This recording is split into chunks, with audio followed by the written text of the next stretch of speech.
اولا ودا بغاو يعتقلوا شي واحد غير يعيطوا له في التليفون راه يجيهم. وانا هنا كنقول لكم انا محمد زيان امور واضحه. ودا بغيتو شي ناصر الزفزافي غير قولوا لي في اي سجن بغيتوه، انا مستعد نتاع الحسيمه نقنعو يمشي يدق على باب الحبس باش يدخلوا. الامور واضحه، بلا صداع، بلا عسكر، بلا عنف، بلا تخربق بزاف. راه هادشي ماشي قضيه تعتقل واحد الانسان وما تعتقلش واحد الانسان، ماشي هذه قضيه قدر او ما قدرش.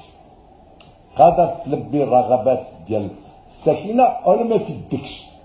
الاشكاليه ماشي الريف، الاشكاليه انه المشاكل ماشي خاصه بالريف، المشاكل خاصه بالطبقات المحرومه بالجماهير الشعبيه. المشاكل كتخص اعداد كبيره من المناطق ديال المغرب، في الجنوب، في الشمال، في الشرق، في الغرب، على المحيط الاطلسي، على البحر الابيض المتوسط. ما نبقاوش نكذبوا، لان السياسه خاطئه، الحاكمه سيئه، سوء الحاكمه ادت لهذه الوضعيه الكارثيه اللي حنا اليوم فيها في المغرب. المغرب قام واحد المجهودات كبيره، بنى مواني، بنى مطارات، فتح معامل ديال 10 20 30 الف منصب شغل. ومن بعد نظرك اذا درتي لوطوروت الشعب غادي ياكل الزفت، اش غادي يوكلنا ولادو؟ نكونو متفقين باش تكون الامور واضحه، بعدا ما نعرفو علاش كنتكلمو. راه القضيه شكون اللي كيستافد؟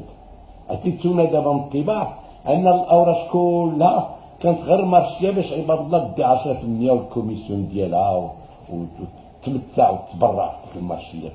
ودابا عندكم شي علاش؟ لان ما وقعش الاقلاع الاقتصادي، ما وقعش الاقلاع.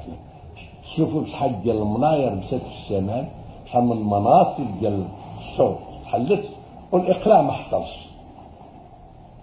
الاقلاع ما حصلش، كونوا متفقين بان الاقلاع ما حصلش لانهم ما عرفولوش. رغم هادشي كلشي كاين مشاكل ديال الاستحواذ واحد الفئه قليله صغيره على